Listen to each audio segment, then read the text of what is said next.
Take rest Yogesh. झूठी? बिल्कुल वो झूठी ही है, देख लूंगी मैं उसे, लेकिन तू शांत रहा कर। ये ले, तू आराम से बैठ के चाय और नाश्ता कर ले। मैं जगराता जा रही हूँ, तेरे लिए बिरयानी बना के रखी है, गरम करके खा लेना। हम दोनों सुबह तक आ जाएंगे, ठीक है बेटा? ये ले।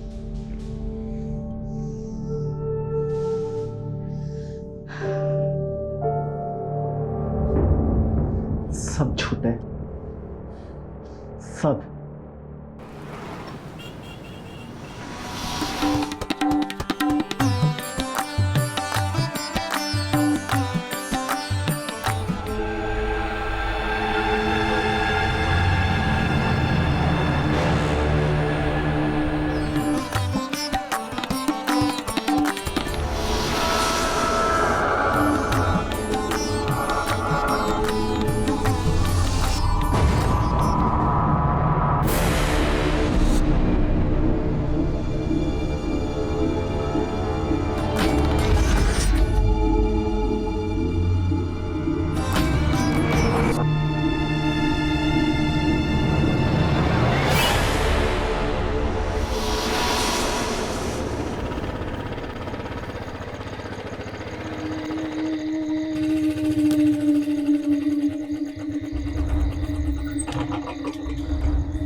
बस राजीव साहब, अपने अंदर ना आजादी की हवा भर रहा हूँ। फिलोसोफर, हवा भर ली, टाइम पास कर लिया, चल ऊपर चढ़। बंटी की पूरी गैंग को पकड़वाकर मैंने अपना वादा पूरा किया, अब आप अपना वादा पूरा करिए। तू टेंशन क्यों ले रहा है? विटनेस प्रोटेक्शन सेल में तेरा नाम डाल दिया है, तेरी सजा कम हो जाएगी, उन्हें बात कर ली है। तू चलना, टाइम वेस्ट क्यों कर रहा है? चल। शुक्रिया राजीव साहब। हाँ चल चल चल। उसका लाइट का ध्यान रखना, ठीक है? अपने सेल में जाना चुपचाप। ठीक है ठीक है। चल ऊपर चल।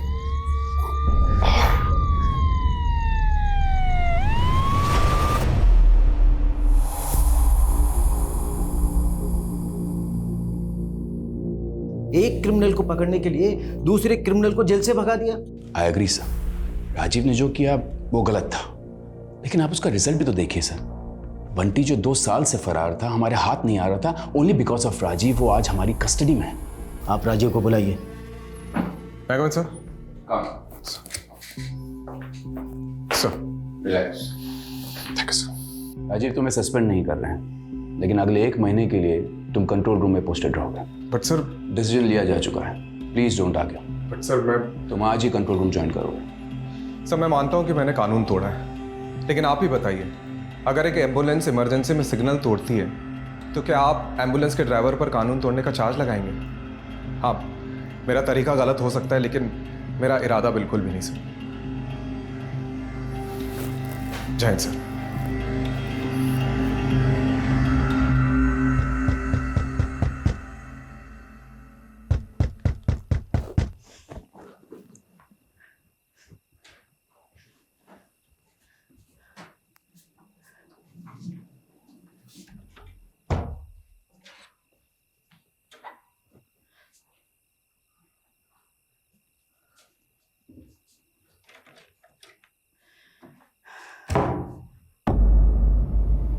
योगेश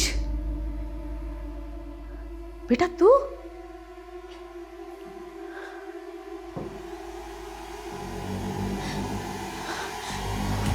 मरा नहीं माँ, कुछ मारा गया। योगेश, योगेश। माँ, फिर से बुरा सपना देखा?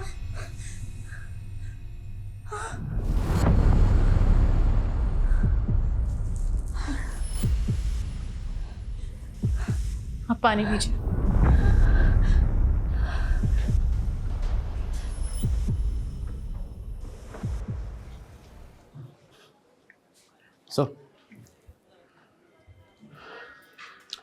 सॉरी सर, शिवा को पकड़ने का प्लान हम दोनों का था और सज़ा भी हम दोनों को ही मिलनी चाहिए थी। तू क्यों गिल्ट फील कर रहा है? तुझ पे थोड़ी सीनियर्स पे गुस्सा हूं मैं। ये पटक दिया कंट्रोल रूम में, उससे अच्छा सस्पेंड ही कर देते। सर, आपकी माताजी आई है। मेरा मतलब है आपकी मम्मी की सिफारिश लेकर कोई माताजी आई है। कौन है? मेरा नाम गीता गुप्ता है और ये है मेरी बहू करिश्मा। आपकी माँ जब भी यहाँ होती है तो वो और मैं एक ही माता की चौकी मंडली में जाते हैं। ओह, आई एम सॉरी बट 4 महीने पहले आपके ही बेटे योगेश की हार्ट अटैक से मौत हुई थी, राइट? मेरे बेटे की मौत हार्ट अटैक से नहीं हुई, उसे मारा गया था। एक सेकंड। आपकी बेटे के मौत के 4 महीने बाद आप ये कह रही है कि उसका मर्डर हुआ था। ये किस बेसिस पे कह सकती है आप? उसने मुझे खुद बताया है कि उसका मर्डर हुआ है। उसने मुझे सपने में आके ये सब बताया। देखिए, मैं जानती हूँ आपको मम्मी की बात तो विश्वास नहीं होगा, पर जब से योगेश गए हैं तब से मम्मी को डरावने सपने आने लगे हैं। योगेश मुझे कुछ कहना चाहता है, वो अपने मौत का इंसाफ चाहता है, इसीलिए हम दोनों यहाँ आए हैं। गीता जी, मैं आपसे क्या कहूँ? देखिए, मैं चाह कर भी आपकी मदद नहीं कर सकता क्योंकि आपके पास कोई केस ही नहीं है। देखिए, किसी भी डरावने सपने को बेस बना के हम इन्वेस्टिगेशन नहीं कर सकते। इसका मतलब तुम्हें मुझ पे विश्वास नहीं है? देखिए गीता जी, आई एम रियली सॉरी, मैं आपकी कोई मदद नहीं कर सकता। ठीक है बेटा, जैसे तुम्हारी मर्जी।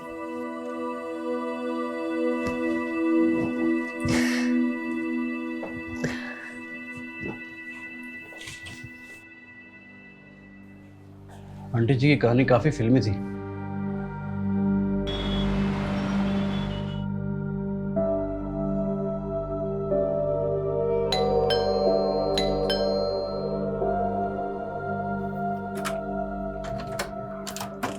अरे आप लोग यहाँ इस वक्त? बेटा वो अंदर आइए। हाँ माँ जी बोलिए। योगेश के गुजरने से 2 दिन पहले उसका फुल बॉडी चेकअप हुआ था। अब देखिए, वो बिल्कुल तंदुरुस्त था, फिर ऐसे कैसे अचानक उसे हार्ट अटैक हो सकता है? देखिए माँ जी, आपको ही पता है कि आजकल 25-26 साल के लड़कों को भी हार्ट अटैक आ जाता है। वर्क प्रेशर है, स्ट्रेस की वजह से भी हो सकता है। राजू बेटा, मैं समझ सकती हूँ कि मैंने जो सपने में देखा उसे सच मानना तुम्हारे लिए मुश्किल होगा, लेकिन मुझे भी ये सब भुला पाना मुश्किल है। देखिए, मम्मी जी बस ये चाहती हैं कि एक बार योगेश का केस आप इन्वेस्टिगेट करें। हाँ, मैंने पहले भी इसीलिए FIR दर्ज कराई थी, लेकिन तब उस इंस्पेक्टर ने उस डॉक्टर से बात की जिसने योगेश को डेड डिक्लेयर किया था, और डॉक्टर ने इंस्पेक्टर से कहा था कि हार्ट अटैक से मौत हुई है, और इंस्पेक्टर ने वो केस बंद करा दिया बिना किसी इन्वेस्टिगेशन के। बस मैं इतना चाहती हूँ कि आप एक बार योगेश के केस को इन्वेस्टिगेट करें, फिर आप जिस भी नतीजे पर पहुँचोगे कि मेरा बेटा हार्ट अटैक से मरा या कुछ भी, मैं बिना किसी सवाल के मान लूँगी। कम से कम मुझे ये अफसोस तो नहीं रहेगा कि मैंने सच्चाई जानने की कोशिश ही नहीं की। ओके, कल आप दोनों हेडक्वार्टर आ जाइएगा, मैं केस को रीओपन कराने का रास्ता ढूंढता हूँ। सर, आप भावुक होकर भूल कर रहे हैं। इस केस को हाथ में लेने का मतलब है हवा को हाथ में पकड़ना। कुछ हाथ नहीं लगेगा सर। सर ये लीजिए, चाय पीजिए। सर आप बताइए, इन्वेस्टिगेशन कैसे करेंगे? मुझे पता है कंट्रोल रूम से इन्वेस्टिगेशन अलाउड नहीं है, पर गीता जी जिद पे अड़ी है, एटलीस्ट उनको तो सुकून मिलेगा। अनऑफिशियली सही, लेकिन मुझे करना पड़ेगा। और पता है कल क्या कह रही थी? योगेश की डेथ के 2 दिन पहले उसका हेल्थ चेकअप हुआ था और वो पूरी तरह से फिट था। सर वैसे ही उसकी डेथ रिपोर्ट भी कह रही है there is no foul play. और सर हार्ट अटैक आजकल लॉटरी की तरह हो गया है, कब किसकी निकल जाए कुछ पता नहीं। सर एक बात बताइए, एक तो 4 महीने पुराना केस है, ऊपर से लाश का पोस्टमार्टम नहीं हुआ है, सारी की सारी अस्थियां गंगा में बहा दी गई है। बचा क्या है हमारे पास इस केस में सर, सिवाय एक माँ के सपने के? आइए गीता जी, शुरू से शुरू करते हैं। 29 मार्च, जिस दिन आपके बेटे योगेश की डेथ हुई थी, उस दिन क्या क्या हुआ था? 29 मार्च को सुबह 4-4:30 बजे के आसपास मैं और करिश्मा जगराता से वापस घर पे लौटे थे।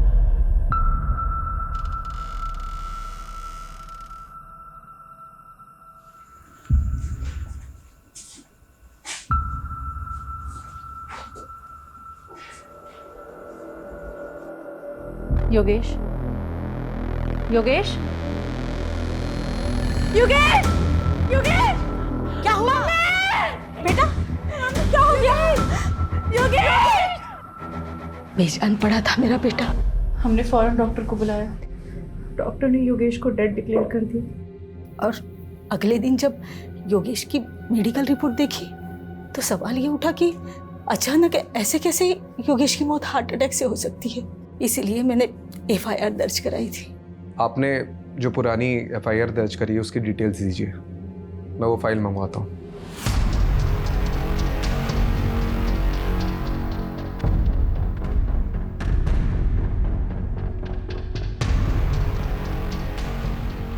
केस रीओपन हो रहा है, इसलिए योगेश के इंश्योरेंस क्लेम पास होने में थोड़ा वक्त लगेगा, लेकिन तुम्हें पैसों की चिंता करने की कोई ज़रूरत नहीं।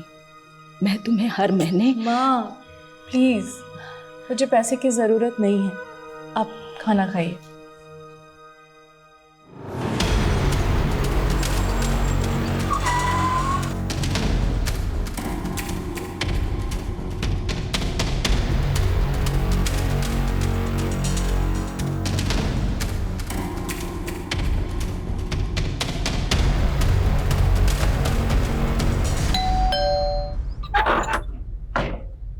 हेलो, योगेश का कमरा देख सकता हूँ अगर आपको कोई प्रॉब्लम ना हो तो।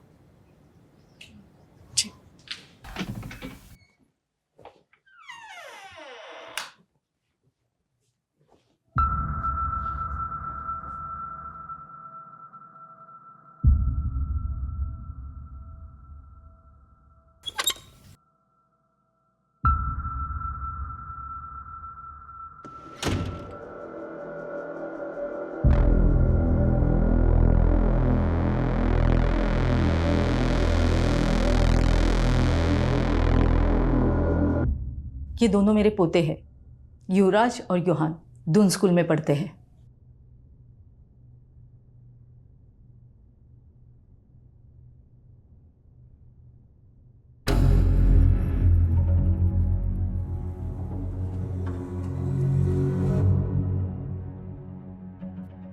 ये कौन है? विवेक, योगेश का दोस्त और बिजनेस पार्टनर भी।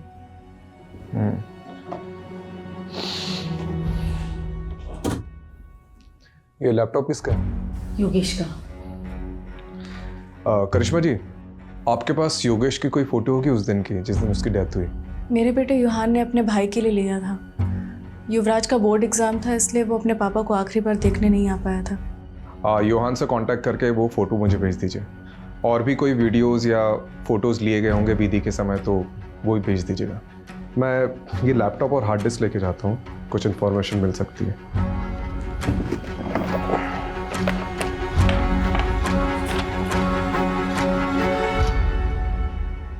ये कौन सी दवाई ले रहा था योगेश? Anti anxiety pills. आज जो अपॉइंटमेंट है आप उसकी लिस्ट लेके आए। देखिए आज किसकी। डॉक्टर साहब मुझे अभी आपसे बात करनी है, बहुत जरूरी। ओके काम डाउन नहीं डॉक्टर साहब, काम डाउन। नहीं डॉक्टर साहब, योगेश काम डाउन। क्या चला आपको समझ में नहीं आ रहा मेरे साथ क्या हो रहा है? योगेश शांत हो जाओ, शांत हो जाओ योगेश, रिलैक्स। अब बोलो योगेश, क्या बात है? सो नहीं पा रहा हूँ, कल भी पूरी रात जगा रहा मैं। दिमाग कह रहा है सो जाओ सो जाओ, पर आंखें दिमाग का साथ ही नहीं दे रही। स्लीपिंग पिल्स दी थी ना, काम नहीं कर रही? नहीं डॉक्टर, अगले महीने 28 तारीख को मेरी मीटिंग है दुबई में। करोड़ों की डील है और मेरा हाल देख रहे हैं आप। इस साल में गया तो मैं बर्बाद हो जाऊंगा, बहुत भारी नुकसान हो जाएगा। डॉक्टर मुझे हैवी डोज दीजिए डॉक्टर, मैं महंगे से महंगा इलाज कराने के लिए तैयार हूँ। योगेश का मन बहुत बेचैन रहता था। जब मेरे पास आया था उसके मन में अजीब सा डर बैठ गया था, जिसका मैंने ट्रीटमेंट भी शुरू कर दिया था और उसको कुछ दवाइयाँ भी लिख के दी थी। तो उसे कुछ फ़ायदा हुआ था? बिल्कुल, 1 हफ्ते में तो बिल्कुल ठीक हो गया था। क्या एंजाइटी से हार्ट अटैक हो सकता है? चांसेस हैं, एंजाइटी के कारण हार्ट अटैक हो सकता है, लेकिन सुसाइडल टेंडेंसी भी हो सकती है।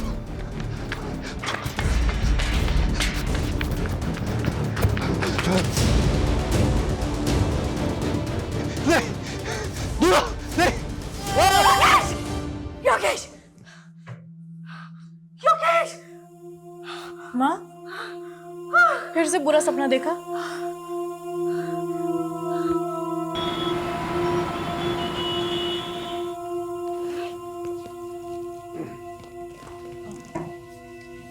इस पेनड्राइव में योगेश की आखिरी फोटोज हैं और एक रिलेटिव ने फ्यूनरल की कुछ वीडियोस भी ली थी, वो भी हैं। ओके। Thank you. वैसे उस रात जब आप दोनों जगराता के लिए चले गए थे तो योगेश से मिलने आया था कोई, या कुछ अजीब हुआ था उस रात? ऐसा कुछ नहीं। एक बात याद आ रही है, योगेश की सेक्रेटरी आयशा और विवेक ये दोनों फ्यूनरल पर नहीं आए थे, जबकि विवेक योगेश के बहुत क्लोज थे। रस्तोगी, आयशा और विवेक का नंबर ले लो। सर जब से कैमरा आया है मतलब लोग कुछ भी शूट करते हैं, बताओ फ्यूनरल की भी रिकॉर्डिंग करते हैं, अजीब है। सर इस केस से कुछ मिलेगा अभी या नहीं? चांसेस तो बहुत कम है, लेकिन अभी भी 3 लोगों से पूछताछ बाकी है। एक विवेक, योगेश का बिजनेस पार्टनर, और दूसरी आयशा, उसकी सेक्रेटरी। तीसरा कौन है सर? योगेश के घर का वॉचमैन बबलू, क्योंकि गीता जी और करिश्मा के जाने के बाद क्या हुआ उसी को पता होगा। देखते हैं वॉचमैन ने कितनी वॉच रखी घर पे। ये कितनी गाड़ियाँ?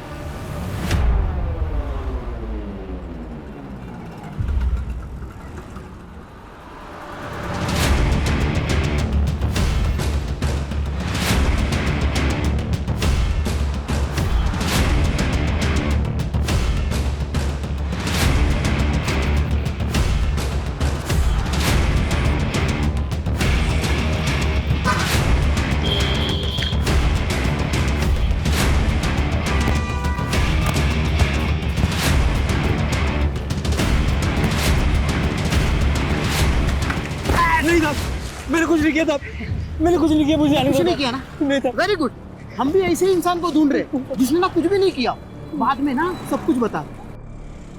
देख बबलू, डर मत, अब ठीक से याद करके बता कि 28 मार्च को योगेश के घर में कौन कौन आया था, कौन गया था और क्या क्या हुआ था। वो दिन बड़ा ही बेकार दिन था, एक के बाद एक तमाशे हो रहे थे योगेश साहब के घर पे।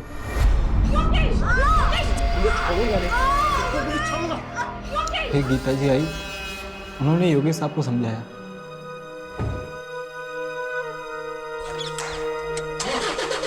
उसके बाद करिश्मा मैम चली गई।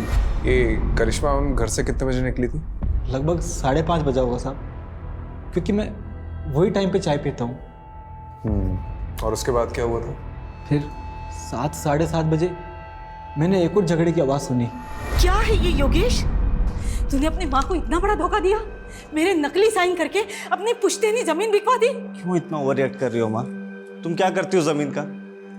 मुझे बिजनेस में जरूरत थी पैसों की तो मैंने उठा के बेच दिया, और वैसे भी तुम्हारे मरने के बाद तो वो जमीन मेरी होने वाली थी ना, तो क्या गलत किया? अरे तो मुझे बता दिया होता, मेरी नकली साइन क्यों की?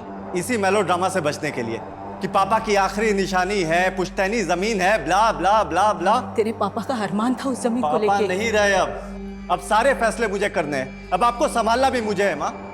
मैं आपको अच्छे से नहीं संभाल रहा हूँ क्या? आजकल के बच्चों को देखिए, वो अपने माँ बाप को उठा के वृद्धाश्रम छोड़ाते हैं, लेकिन मैं ऐसा नहीं हूँ माँ, मैं आपको संभाल रहा हूँ, है कि नहीं माँ? गीता मैम के जाने के बाद विवेक साहब और आयशा मैम आए थे, यही करीब 9 साढ़े 9 बजे।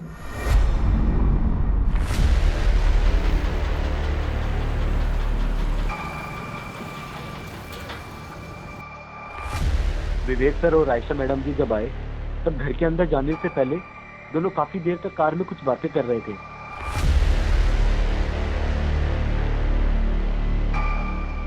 थोड़ी देर बाद वो अंदर चले गए साहब। तो इसकी रजिस्टर में एंट्री क्यों नहीं करवाई? साहब ये दोनों अक्सर वहाँ मिलने आया करते थे। बबलू तो फिर से मत कहना कि तूने फिर से कोई झगड़े की आवाज़ सुनी थी।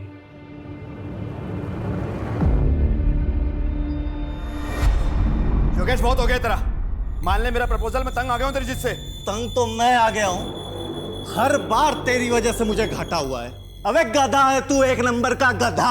और सुन ली मैंने तेरी बकवास, तू मुझे अपना डिसीजन बता कि तू है या नहीं मेरे साथ। नहीं हूँ, बोल अब क्या करेगा बोल। काम डाउन, इधर बैठो तुम। सिट। सर आप भी बैठिए। आप लोग दोस्त हैं और बिजनेस पार्टनर्स हैं, अगर आप साथ में काम नहीं कर सकते तो अलग हो जाइए, ये क्या तरीका है? आयशा मैडम ने बात को संभाल लिया, फिर दोनों शांत होकर बैठ गए। थोड़े टाइम बाद आयशा मैम वहाँ से चले गए, और फिर ठीक आधे घंटे बाद विवेक साहब भी वहाँ से चले गए गाड़ी में बैठकर। उसके बाद कोई नहीं आया साहब। कोई आया नहीं है? तूने देखा नहीं? साहब 12 बजे मैं सोने चला जाता हूँ, उसके बाद कोई आएगा भी तो कैसे पता लगेगा मुझे? ये सब तूने गीता जी और करिश्मा को बताया था? नहीं साहब, किसी ने पूछा नहीं तो सामने से जाके क्या बताता साहब। वैसे योगी साहब बहुत अच्छे इंसान थे साहब, दिलदार थे। अरे बबलू, जी साहब। वो तुम? कुछ नहीं साहब, बस वो ये लो 1 लाख रुपए पूरे तुम्हारी माँ के इलाज के लिए, अच्छे से करवाना। शुक्रिया साहब, मैं ये रकम आपको जल्दी ही 1 साल में वापस लौटा दूंगा साहब। मेरे पैसे मेरे अपने ही खा जाते हैं। मजाक कर रहा हूँ, पैसे लौटाने की कोई जरूरत नहीं, ठीक है? शुक्रिया साहब, बहुत बहुत शुक्रिया। आपको ये सब सच लग रहा है सर? मुझे तो ये सब कहानी लग रही है। नहीं रस्तोगी जी, मुझे सिर्फ ये कहानी नहीं लग रही है, इसमें कुछ ना कुछ तो सच्चाई है। जी सर, आप सही थे, काफ़ी सारी नई चीज़ें निकल कर आई है इसमें। पता है, मैंने ये सोचा भी नहीं था कि ये केस ऐसे पलटेगा। पहले तो ये सिंपल हार्ट अटैक का केस लग रहा था, लेकिन अब 3 सस्पेक्ट सामने आए। पहला तो वो विवेक, योगेश का बिजनेस पार्टनर। जी सर, वो आखिरी इंसान जो योगेश के घर से बाहर निकला था। हाँ सर, हो सकता है आयशा मैडम भी मिली हुई हो सकता है, क्योंकि आयशा और विवेक योगेश के फ्यूनरल पे नहीं गए थे, और ऊपर से करिश्मा ने जो विवेक का नंबर दिया है वो भी स्विच ऑफ आ रहा है। दूसरा सस्पेक्ट एक करिश्मा हो सकती है, क्योंकि इसके योगेश से बहुत ज़्यादा झगड़े होते थे। सर, तो फिर ये तीसरा सस्पेक्ट कौन हो सकता है? योगेश की माँ गीता गुप्ता। हो सकता है उन्हें जो भी सपने आ रहे हैं वो कहीं ना कहीं उनके ही अंदर का गिल्ट है, जो उनको चैन से सोने नहीं दे रहा है। लेकिन सर, वो खुद ये केस रीओपन करवा के अपने लिए मुसीबत क्यों खड़ी करेगी? कमलेश, उन्हें भी यही लग रहा हो कि हम भी यही सोचकर बैठे रहेंगे और उन पर डाउट नहीं आएगा, इसलिए वो खुद सामने से आई और केस को रीओपन करवाया। हाँ, नहीं बताया मैंने योगेश और मेरे झगड़े के बारे में, लेकिन इस झगड़े से योगेश की मौत का कोई लेना देना नहीं है। देखिए, लेना देना है या नहीं है वो तो इन्वेस्टिगेशन के बाद ही पता चला। खैर, आपने हमें पहले कुछ बताया नहीं है तो अभी बता दीजिए। उस रात तेरे पापा का अरमान था उस जमीन को लेके। पापा नहीं रहे अब सारे फैसले मुझे करने हैं, अब आपको संभालना भी मुझे है। माँ, आपको बुरा तो लगा होगा योगेश किस बर्ताव से? मेरा बेटा गुस्से में कुछ भी बोल देता था, लेकिन वो दिल से बुरा नहीं था। उस दिन जब मैं बाहर गई थी तो उसने मुझे थोड़ी देर बाद मैसेज किया था। हाँ, ये देखिए।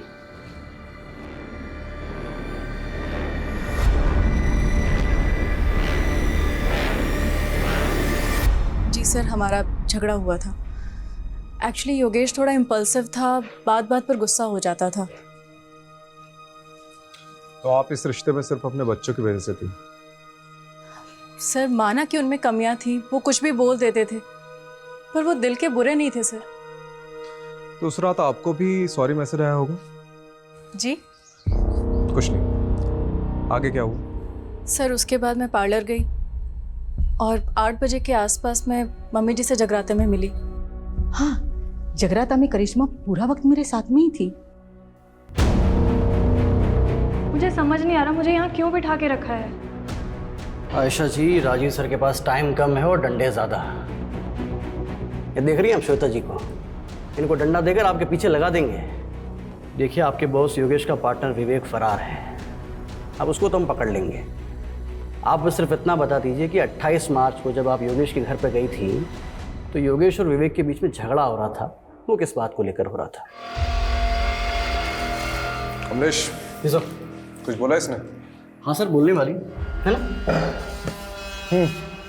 सर, विवेक और योगेश सर ने मिलकर एक प्रॉपर्टी खरीदी थी जीवन नगर में। विवेक चाहता था कि वहाँ की झोपड़ियों को तुड़वाकर जल्दी से जल्दी काम शुरू किया जाए और वहाँ पर कब्जा कर लिया जाए, लेकिन योगेश सर चाहते थे कि ये सब लीगली हो। बस इसी बात पर इन दोनों में झगड़ा हो गया था। योगेश! विवेक! calm down! इधर बैठो तुम। Sit! सर, आप भी बैठिए। आप लोग दोस्त हैं और बिजनेस पार्टनर्स हैं। अगर आप साथ में काम नहीं कर सकते तो अलग हो जाइए। ये क्या तरीका है? आयशा जी, आपको क्या लगता है ये विवेक ने वाकई में योगेश का मर्डर किया होगा? सर, मुझे नहीं पता। उस दिन मेरी माँ बीमार थी और वो हॉस्पिटल में एडमिट थी और मुझे उस दिन जल्दी निकलना पड़ा था। लेकिन हाँ, जिस दिन हम योगेश सर के घर जा रहे थे तब विवेक बहुत गुस्से में था। इसके सर पे ना सच्चाई का भूत सवार है। एक जमीन के लिए इतना वेट नहीं कर सकता मैं। देखो विवेक, तुम्हें योगेश सर से थोड़े ठंडे दिमाग से बात करनी चाहिए। क्या ठंडे दिमाग से बात करूं मैं? अच्छा एक बात बताइए, कहीं आपने तो छुपा के नहीं रखा है विवेक को? नहीं सर, ये आप क्या कह रहे हैं? देखिए आयशा जी, अगर आप हमारी मदद नहीं करेंगी तो हम भी आपकी मदद नहीं कर पाएंगे। जो भी जानती है वो सीधा सीधा बता दो, वरना ये। अच्छा ये श्वेता के बारे में पता है? अच्छे से बता दिया सर। मिलना चाहोगी?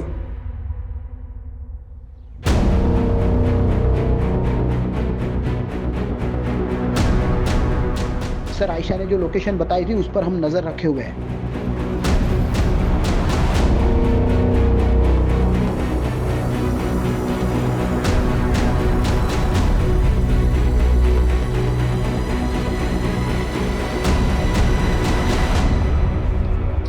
विवेक,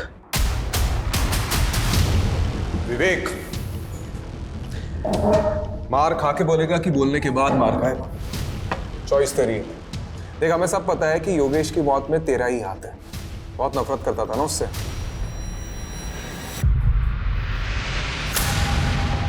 कितने? 12 लाख रुपए। और ब्याज कर मिलाकर कितने देने तेरे को? 15 लाख रुपए चोपड़ा को। चले एक बार मार्केट से पैसा उठाने से पहले मुझसे पूछ तो लिया होता। इस साले ने अपनी गाड़ी तक बेच दी। अब तुम शांत। चुप, कोई नहीं बीच में बोलेगा। योगेश, माँ आप भी चुप, एकदम चुप माँ। इससे गलती हुई है और इसे इसकी गलती की सजा मिलनी चाहिए। क्यों साले, है ना? यह है तेरी गलती की सजा। नई गाड़ी तेरे लिए। पर योगेश, अरे रख, चोपड़ा को मैंने आधे पैसे दे दिए हैं और आधे उसको तू देगा, ठीक है? और अब ये सब सारी चीजें खत्म कर और चुपचाप मेरे साथ बिजनेस में आ जा। चुप, चल आ जा। सर मैं क्यों उसे मारूंगा? योगेश और मैं तो भाइयों की तरह थे। हाँ, हम दोनों साथ में बिजनेस करते थे, लेकिन हम दोनों की सोच अलग थी, इसलिए हम दोनों के बीच में झगड़ा होता रहता था। मैं तो उसे कभी मारने का सोच भी नहीं सकता। आज मेरे पास जो कुछ भी है वो सब योगेश का ही तो है। भाई मानता था ना उसे, तो उसके फ्यूनरल पे क्यों नहीं गया? सर उस रात हमारे बीच में बहुत झगड़ा हुआ था, और जब मुझे पता लगा कि उसी रात उसे हार्ट अटैक आया तो मुझे लगा कि सब कुछ मेरी वजह से हुआ है। मैं बहुत गिल्ट में था सर, इसलिए नहीं गया। गिल्टी तो हम भी मान रहे हैं। उस रात को योगेश के सर पे फ्लावर वास फोड़ने वाला था ना तू। आयशा ने हमें सब कुछ सच बता दिया है। नहीं सर, मैं ऐसा क्यों करूँगा? हाँ, हमारे बीच उस रात को बहुत झगड़ा हुआ था, लेकिन आयशा के जाने के बाद मैंने और योगेश ने दिल खोलकर बातें की थी। और सर उसने मुझे अपनी तकलीफ के बारे में बताया था। कैसी तकलीफ?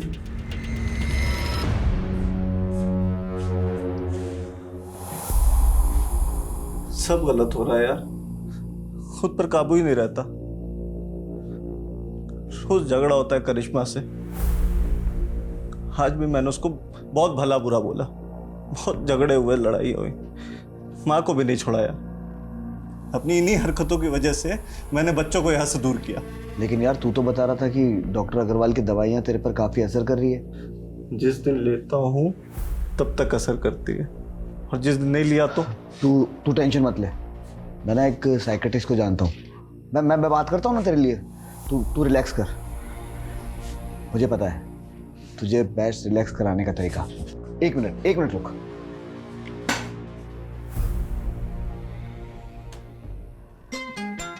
तेरा फेवरेट गाना, तेरी फेवरेट ड्रिंक के साथ में इससे बेस्ट रिलैक्सेशन कोई चीज़ हो ही नहीं सकती। सर जब मैं वहाँ से निकला तो योगेश बहुत अच्छे मूड में था, और उसका मेरे जाने के बाद में मुझे टेक्स्ट भी आया। तेरे जैसा यार कहाँ ऐसा याराना। सर अगर मुझे पता होता कि ये सब कुछ होने वाला है तो मैं वहाँ से जाता क्यों? ठीक है, तुम जा सकते हो, लेकिन हाँ, शहर छोड़ के जाने की सोचना भी नहीं। ठीक है सर।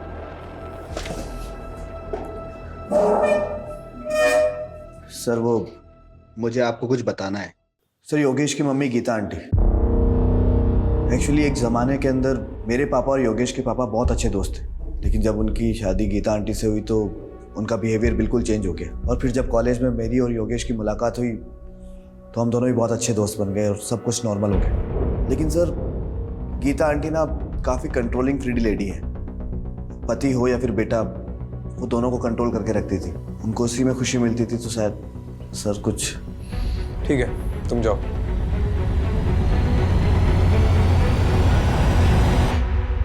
सर वो हार्ड डिस्क ओपन हो गया है। कुछ मिला?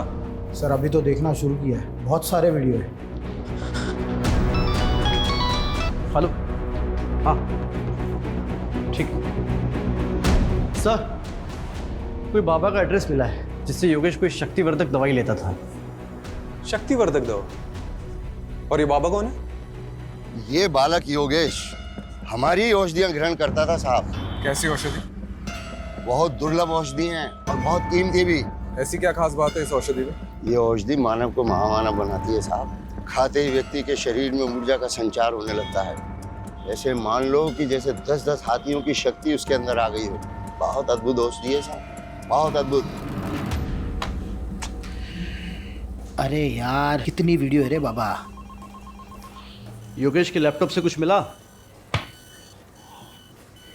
अरे सर देखते देखते मेरी आंखें बटन हो गई। अभी भी कम से कम 20 वीडियो है। जितने भी वीडियो देखे ना सबके सब वेकेशन और प्रेजेंटेशन के थे। फिर भी सर ट्राई करता हूँ।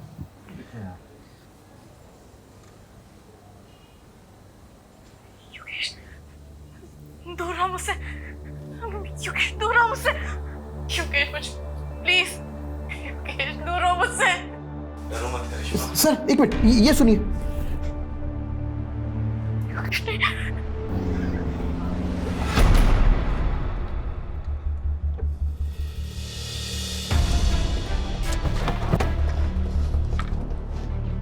कहा ना मैंने, हर हस्बैंड वाइफ की तरह मेरे और योगेश के बीच में भी प्रॉब्लम्स थी एंड इट्स नॉर्मल।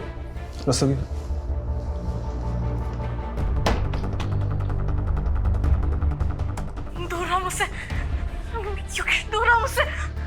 ये सब आपको नॉर्मल लगता है? डरो मत करिश्मा। योगेश नहीं। I can't believe it। वो ये सब शूट भी करता था। परवर्ट। देखिए, ये वीडियोस कभी भी बाहर नहीं आएंगे, लेकिन योगेश की मौत का सच हम बाहर ला कर रहेंगे। और इसके लिए आपका सच बोलना बहुत ज़रूरी है। हमें पता चला है कि योगेश किसी बाबा से शक्तिवर्धक दवाइयाँ लेता था। हाँ, योगेश की अजीब सी फैंटेसीज थी। जब हम दोनों अकेले होते थे ना घर में, तो ऐसा लगता था उसकी फैंटेसीज को पंख लग गया हो। वो अजीब बिहेव करता था। करिश्मा ये ट्राई करते हैं, है ना? पागल हो गए हो क्या? This is so wild. बिल्कुल भी नहीं। करिश्मा कसम से एक्सट्रीम तक नहीं जाएंगे हम। पति था मेरा, मैंने उसकी बात मान ली। लेकिन योगेश उस दौरान इतना वहशी हो जाता था, एकदम हैवानियत पे उतर आता था, जैसे मैं उसकी बीवी नहीं कोई शिकार हूँ। योगेश प्लीज, योगेश दूर हो मुझसे। डरो मत करिश्मा। योगेश नहीं। प्यार से मारेंगे। पेन में एक अजीब प्लेजर मिलने लगा था उसे। और फिर एक दिन, योगेश क्या हो गया तुम्हें? सॉरी करिश्मा, पता नहीं मुझे क्या हो जाता है। मैं कैसे ऐसा कर सकता हूँ? मैं कैसे तुम्हें मार सकता हूँ? योगेश, ये सब वो दवाइयों का असर है ना? मैं काबू हो जाता हूँ। मैं प्लीज सेव। मुझे खुद को योगेश से बचाना था, साथ ही साथ योगेश को योगेश से बचाना था। इसलिए मैं हर वो चीज़ हटा देती जो उसके लिए जानलेवा हो सकती थी। सीजर, नाइफ, स्क्रू ड्राइवर, सब कुछ। तो ये सब आपने गीता जी को बताया? नहीं प्लीज़, आप उन्हें कुछ मत बताइएगा। उन्हें बहुत दुख पहुंचेगा and it's my request, please. इतना सब होने के बाद भी आपने योगेश से कभी तलाक लेने के बारे में नहीं सोचा? माना कि योगेश ने पिछले 1 साल में मुझे बहुत तकलीफ दी थी, पर 15 साल का रिलेशन था हमारा, और ये 15 साल हमने हंसी खुशी बिताए। वो मेरा पति था, मेरे बच्चों का पिता। आप ऐसा सोच भी कैसे सकते हैं? देखिए, मेरा इरादा आपको हर्ट करने का नहीं था।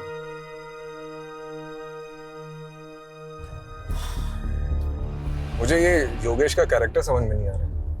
राम और रावण दोनों बसे थे सर उसमें। कमलेश, राम और रावण तो हम सब में बसे होते हैं। अब मैटर ये करता है कि हमारा दिमाग किसकी सुनता है, राम की या रावण की। सर बात वहीं आकर रुक जाती है। योगेश का अगर मर्डर हुआ है तो मोटिव किसके पास था? विवेक, जिसकी उसने बहुत बेइज्जती की थी। नहीं नहीं नहीं, इन सब में सबसे ज्यादा सफर करिश्मा ने किया है। तो अगर किसी के पास सबसे ज्यादा स्ट्रॉन्ग मोटिव है तो वो है करिश्मा। सर, आपका शक अगर सही भी है तो करिश्मा ने करिश्मा किया कैसे? योगेश की माँ ने हमें गवाही दी है कि करिश्मा जगराते में रात भर उनके साथ थी। लेकिन ऐसा कौन कह रहा है कि हमें गीता जी पर भरोसा कर लेना चाहिए? वो भी तो अपनी बहू के साथ मिली हो सकती है। चेक करो, इन सब पर नजर रखो। और हाँ, इनके मोबाइल डिटेल्स, लोकेशन डिटेल्स और सोशल मीडिया डिटेल्स सब चेक करो, इंक्लूडिंग गीता जी।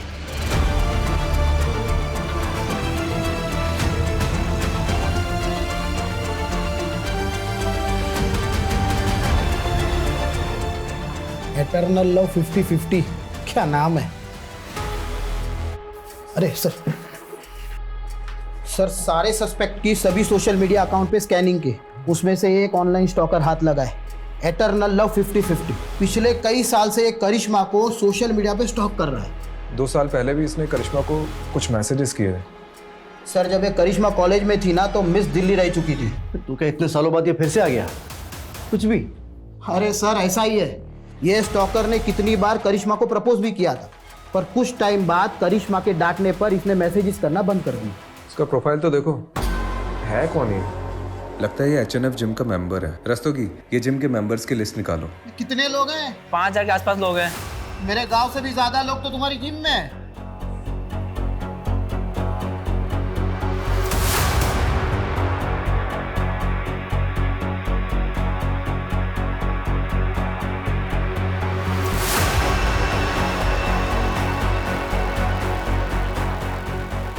कुछ मिला?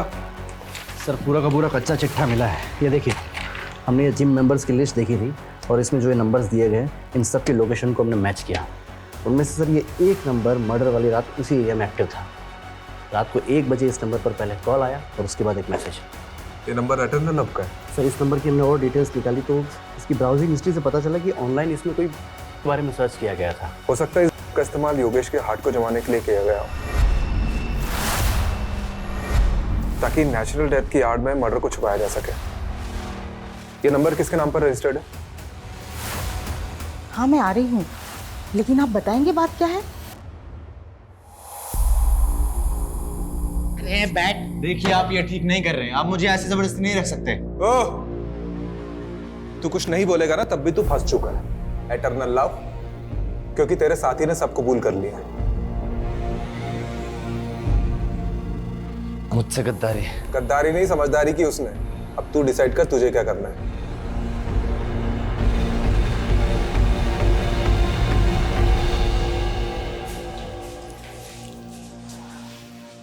जी, मैं जा सकती हूँ? अरे रुकिए, पहले ये वीडियो देख लीजिए।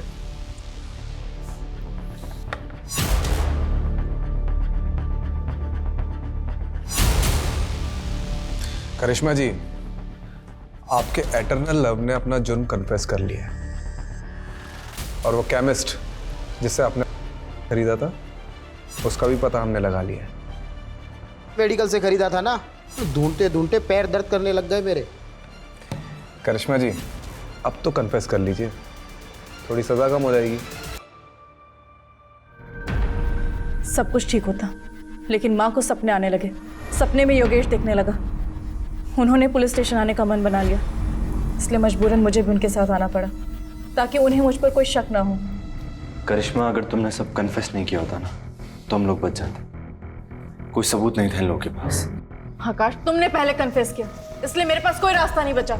झूठ मत बोलो, देखा था मैंने तुम्हें इस लेडी कांस्टेबल को अपना कन्फेशन लिखाते हुए। बेवकूफ, मैं बस उसे इन्फॉर्मेशन दे रही थी। अरे लवबर्ड्स, झगड़े क्यों कर रहे हो? हाँ, तुम दोनों की थोड़ी गलती है। वो तो हमने प्लान किया था तुमसे सच उगलवाने के लिए।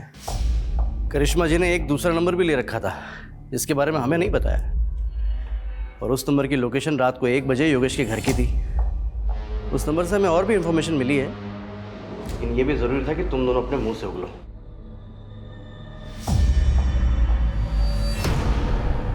मैंने योगेश की दोस्ती आकाश से कराई थी, ये भी प्लान का एक हिस्सा था।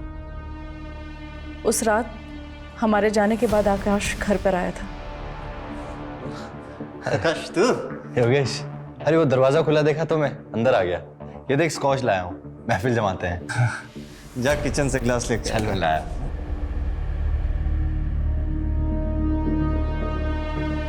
प्लान ड्रिंक में ब्लड थिकर मिलाकर पिलाने का था ताकि किसी को शक ना हो।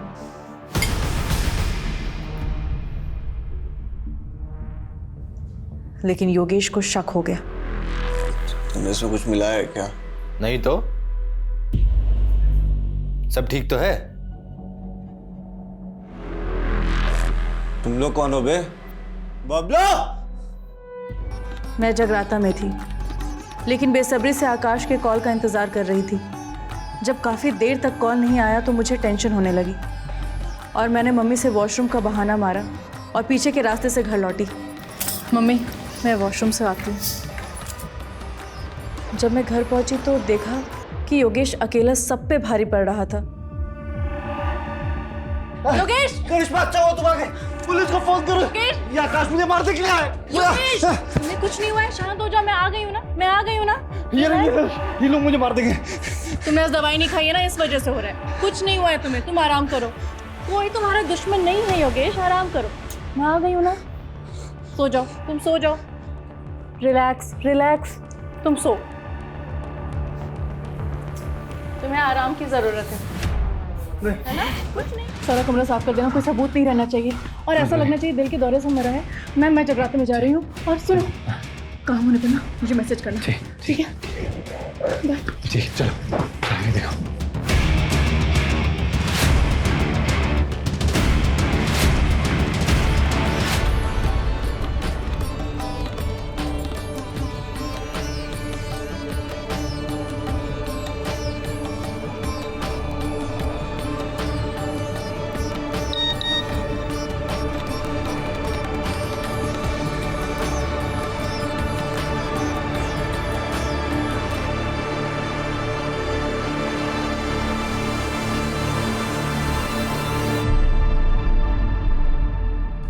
आकाश के साथ दोनों लोग कौन थे? शैलेंद्र और रामानाथ मामूली से चोर थे। आकाश ने उन्हें पैसे दिए थे इस काम के लिए। लेकिन एक बात समझ में नहीं आ रही है, तुम लोग अंदर कैसे घुसे? वो वॉचमैन बबलू, उसको पैसे देते और बोला था चुपचाप जाके अंदर सो जा।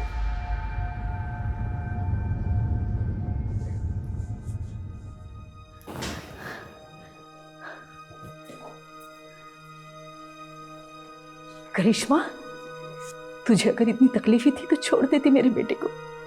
जान से मारने की क्या जरूरत थी? कमलेश, रस्तोगी, चलो।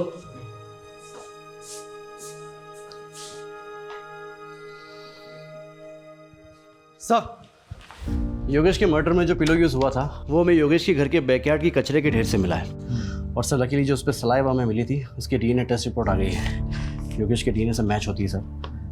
और आकाश के बाल के ट्रेसेस भी पिलो पर मिले हैं। ये स्ट्रॉन्ग एविडेंस बनेगा इस केस में। Right sir. और बबलू का क्या हुआ? सर बबलू को तो धर लिया है। ये न्यूज़ देखिए क्या हेडलाइंस छपी है। 4 महीने बाद खुला मौत का राज, पत्नी ही निकली कातिल। क्या केस था ये? कोई मानेगा भी नहीं कि एक सपने ने सच्चाई सामने ला दी। अगर माँ ने गीता जी को हमारे पास नहीं भेजा होता तो ना ही ये केस खुलता और ना ही हमें कातिल का पता चलता। इस केस से एक बात तो पता चल गई है कि माँ की बात मान लेनी चाहिए।